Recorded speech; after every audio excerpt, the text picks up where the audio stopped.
My name is Getachew Mengesha. I'm an assistant professor at the School of Information Science at Addis Ababa University. I'm the principal investigator of this research, in charge of leading and managing the project undertakings. The current study pulls together an interdisciplinary teams of scholars from software engineering, information system, psychology, and behavioral sciences. It is my strong conviction that the outcome of this study will enhance gender design and will have an input for rectifying women's economic problems in Ethiopia. Starting from my mother, actually, she was engaged in small businesses like making local beer. They were very strong enough. They just struggled to sustain the family with these small businesses they used to conduct, you see.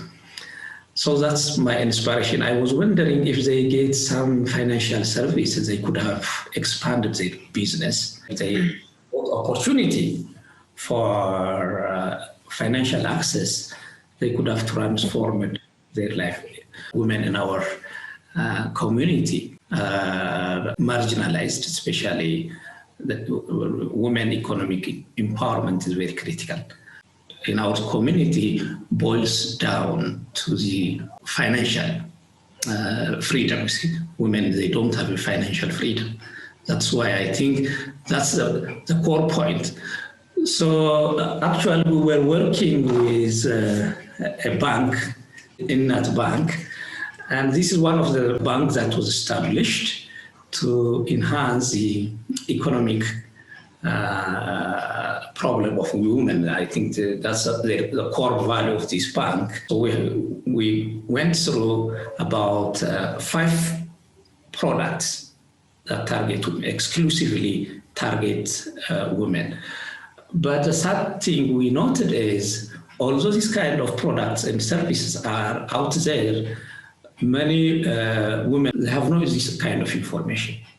What we are now intending to do is to make the technology simple and fair and easily accessible to women. If we just put something that push information to women regarding the financial issues, eventually the women become more financially literate, and financial literacy is the basis for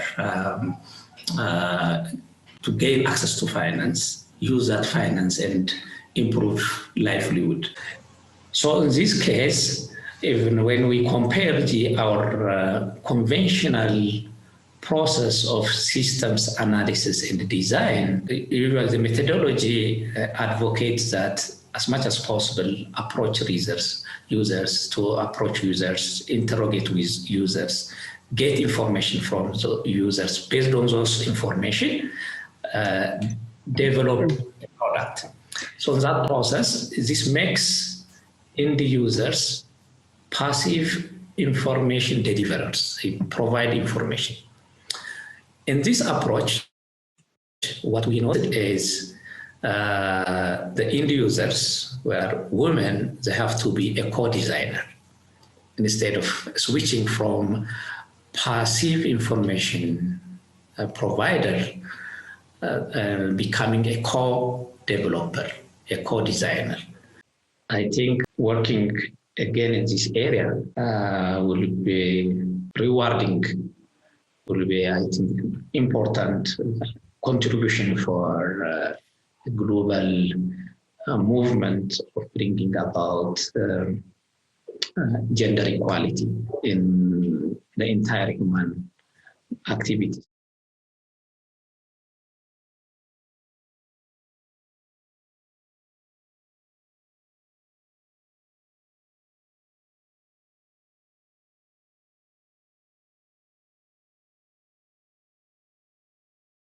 My name is Dr. Pendo Bigambo, a lecturer in Materials and Textile Technology at the Department of Mechanical and Industrial Engineering of the University of Dar es Salaam in Tanzania.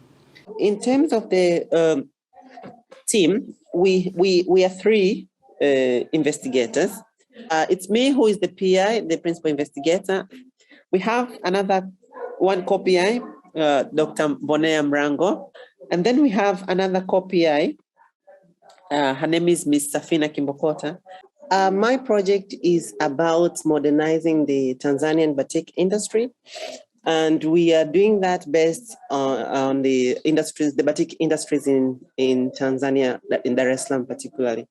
How I came up with the batik project is because one day when I was teaching with my students, they asked me a lot of questions like, Madam, when we visit these people, when we go out there, we see a lot of batiks, but we don't know how it's being produced. We don't even know how much batik is being produced within the country. We don't have any data on the batik production. It came back to my mind and I said, okay, I have to do something about the batik industry in Tanzania. Batik production has been in Tanzania for quite a long time now. But and most people who do the projects, who do the batik activities are usually the women. They use batik as the main source of income. But the issue with this batik industry itself is that the design that these women have using in the batik production, they have been the same for ages. When you go to markets and you try to find these batik products, you always find the same kind of design and same kind of products all the time. But another thing that inspired us to do this project is because of the chemicals they use, because of the technology that these women are using. Most of them are doing production usually at the back of their home. So we want to modernize it, but we want it to be beneficial to these women particularly. And to do that, we are looking at it in two aspects. So we want to try and convince them to use different kind of designs. So we had a workshop somewhere in June. And during that workshop, we wanted to develop new design or new motifs that these women can use. So during that workshop, we had about 12 kind of designs. But with our project, we took 5 of them and we are trying to put those designs onto the fabrics now. So we are going to try and produce the fabrics for them using the designs that they created. So that is one part of the modernization. But the other part, we have 2 undergraduate students who are working on the dyes. The dyes that these women are using are usually the synthetic dyes, which are chemicals. So these 2 undergraduate women students are looking at natural dyes. We have one student is looking at onion peels. So the onion peels, we're trying to process it and see if it will work on the batik production. And then we have another student who is looking at turmeric roots. So using the roots, trying to extract the dyes that they can be applied on the fabric. When I'm done with my work, I want people to say that when you see a batik, you know this batik is coming from women batik producers in Tanzania.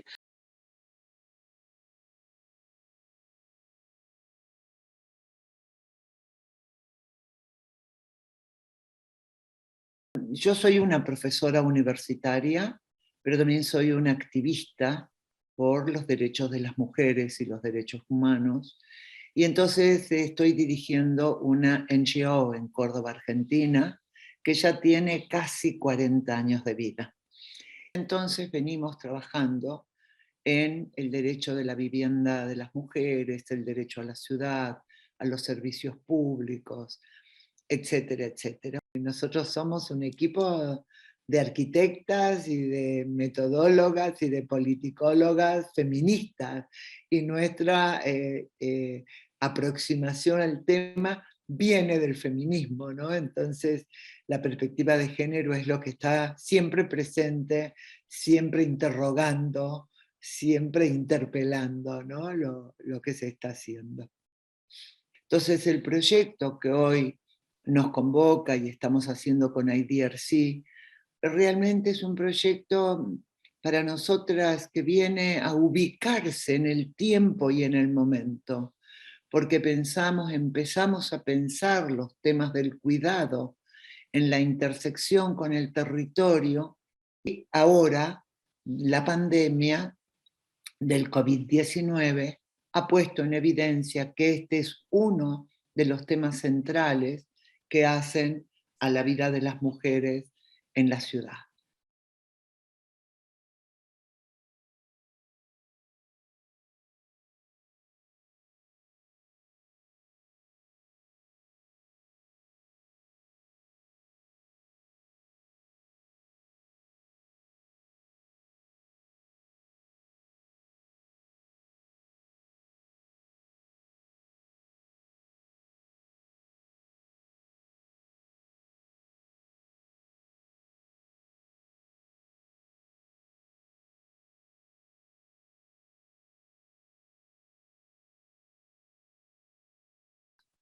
Y hemos encontrado hasta aquí, digamos, unos resultados muy elocuentes, ¿no? Muy, muy elocuentes sobre cuál es esta realidad y cómo hay una división de clases, una desigualdad social, económica, que se va a reflejar en la territorialidad y que se va a reflejar también en las condiciones materiales de estas infraestructuras urbanas del cuidado.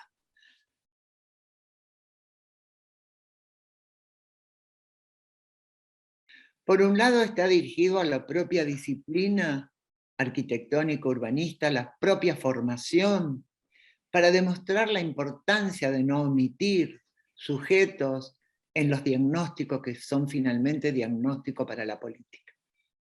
Por otro lado está también destinado a las propias usuarias, pero entonces esto también fortalece a las propias usuarias y las hace reconocer su propio rol, su propio uso del espacio y del tiempo, y les puede permitir ubicar sus demandas, ¿sí? Y fortalecer sus agendas sobre lo que llamamos el derecho a la ciudad, el derecho al barrio.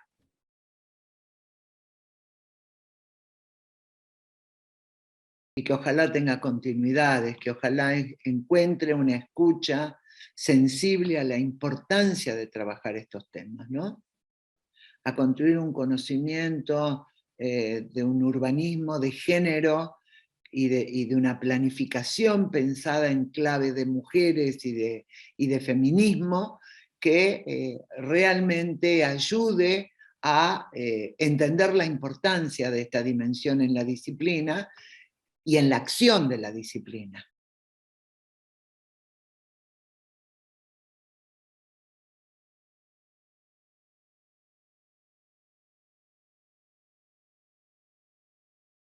El cuidado público, si bien aparece en los territorios de mayores pobreza, son escasos. Esto está planteando una necesidad de repensar lo urbano, de repensar la ciudad y sus fragmentos, y de repensar el tema de los servicios de cuidado.